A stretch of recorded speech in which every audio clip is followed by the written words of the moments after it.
Hello everyone, in this video I will be talking about lurking in CSGO and how to become a lurker in general. So the first thing I'm going to talk about is the mentality you need as a lurker.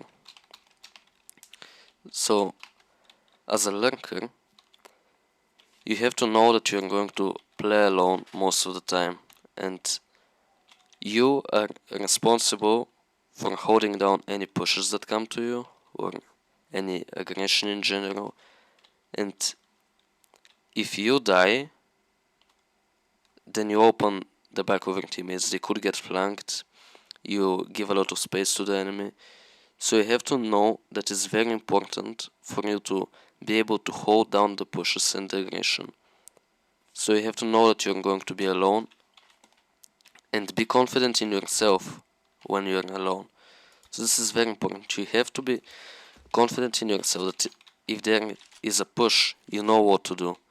If they push ramp, you know that you get one, and if it's two or more people pushing after that guy, you know that you can molly, throw a nade, and you are going to go back, tell your teammates that they push ramp, and now you can go towards B fast or do something else, whatever you decide to. But you have to be confident that you're going to get that first kill. And if it's a gun round, not a Nico push, you have to be confident that if one guy is pushing you, you are always going to get the kill. If it's two guys, you are at least going to get the first, and then eventually get the second if you are good enough. But you have to be really confident in yourself and holding down those pushes. And then you have to be confident after that for what you have to do. So as a lurker, it's very important, as I said, to hold down the early pushes and the early aggression, but this will actually be kind of rare against most teams, because most teams aren't that aggressive. So if there is no aggression from the enemy during the early round, you are also most likely not going to need to be aggressive unless you have a set strategy where you go out faster and do something like this. In general, you are going to play more slowly, and you are going to still be aware of a possibility of a push and wait a bit. So in the early round, if you're here in powers, like, you can come over here, you can hold here for a bit, and if nobody is pushing, you can start working off of information from your teammates. So let's say it's called that there is one short, one window, and one con, and the con player is fighting mid, and there is also one player on B from the city side.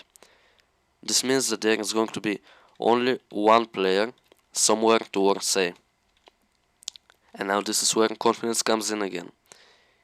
You know that you have a one-on-one duo against one player.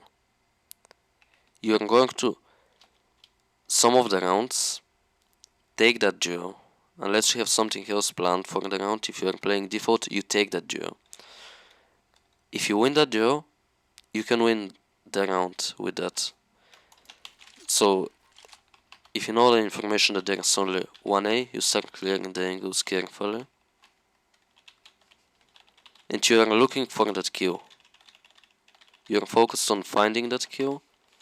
And if you get the kill, then you have to have a reaction based off of that. You can molly jungle, you can smoke top con, you can, I don't know, smoke city, flash yourself in city. You can do whatever you decide to do, but you have to kind of in some way use your utility to try and keep control of the site so your teammates can come in.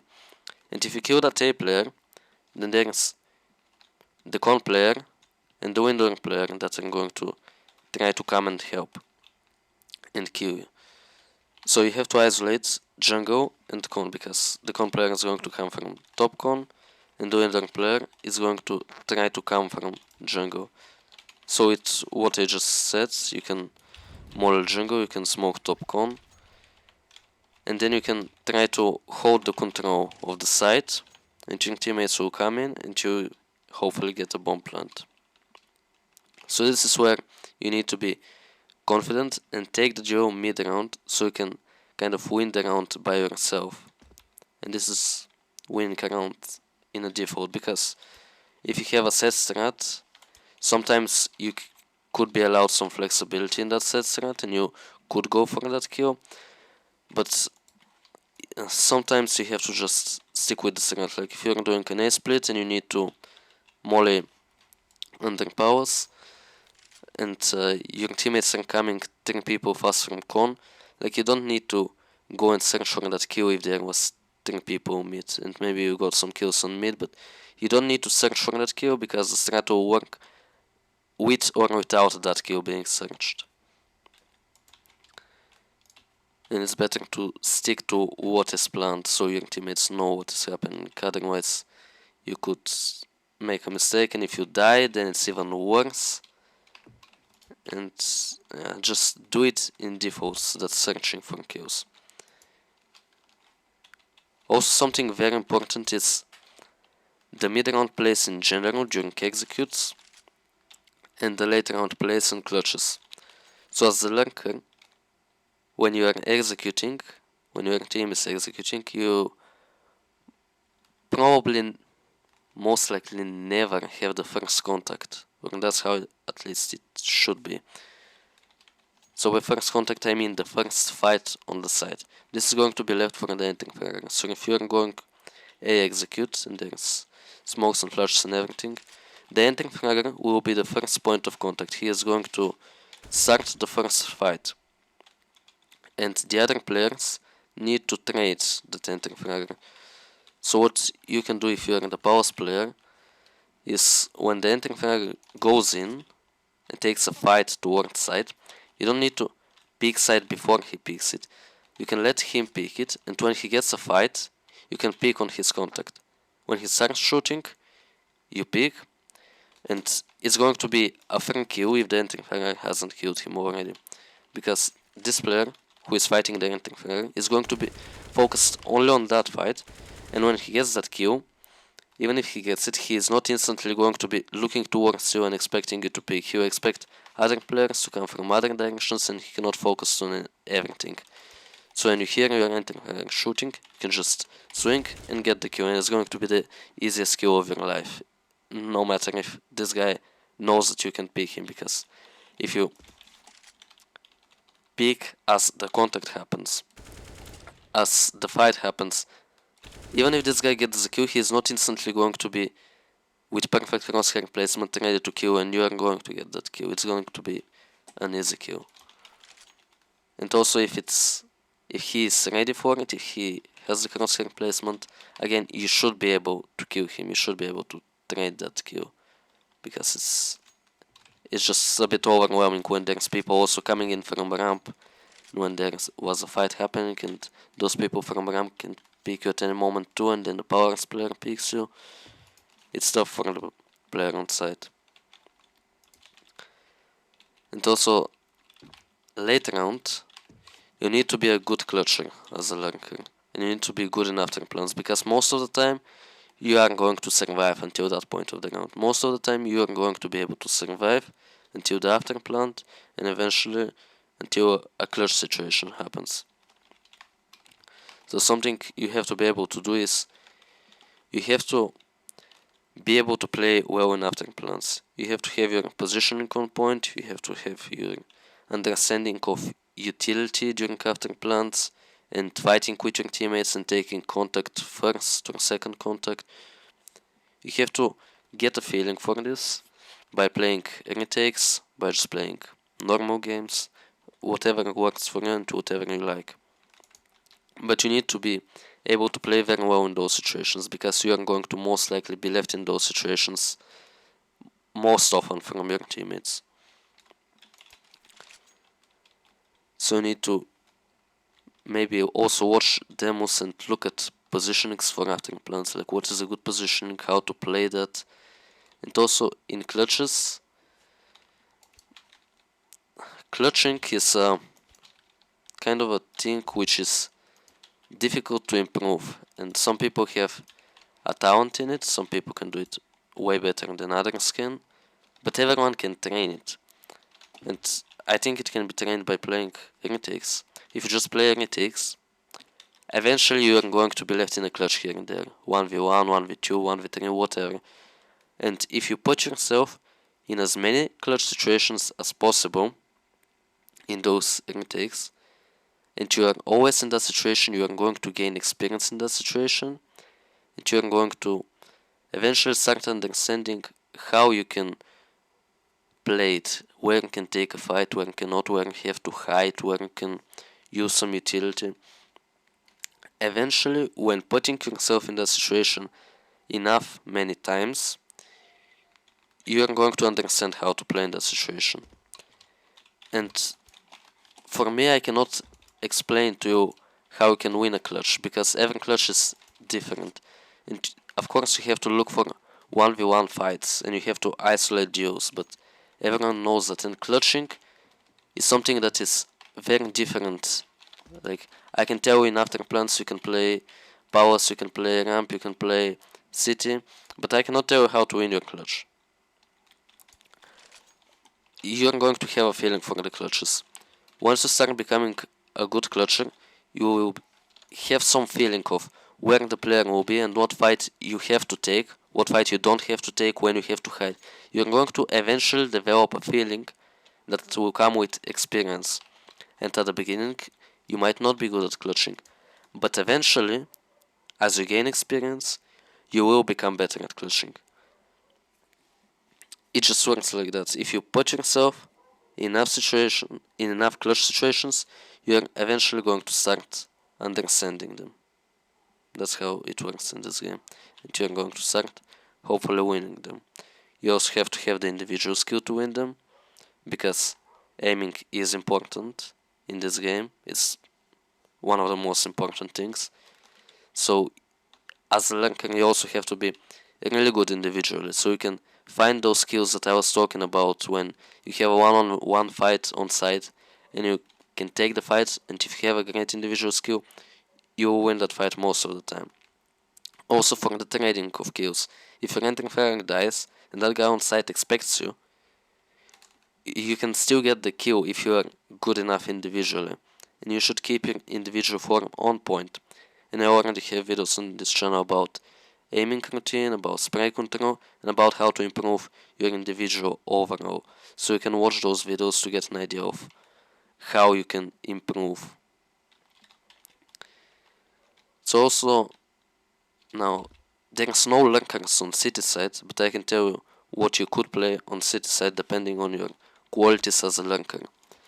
So if you are a more passive lurker, if you are able to survive for long periods of time, you might make a great anchor player, because anchor players will play alone most of the time. They have to survive, they have to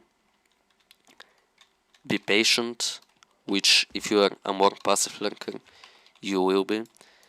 And side anchors are in general more passive most of the time. If you are very good individually, if you like to take duos, you might make a great rotating, but you have to also be ready to aggress on city side. Because if you're the con player, or if you're the short player, you have to be aggressive. You cannot just stay on one angle for the entire round.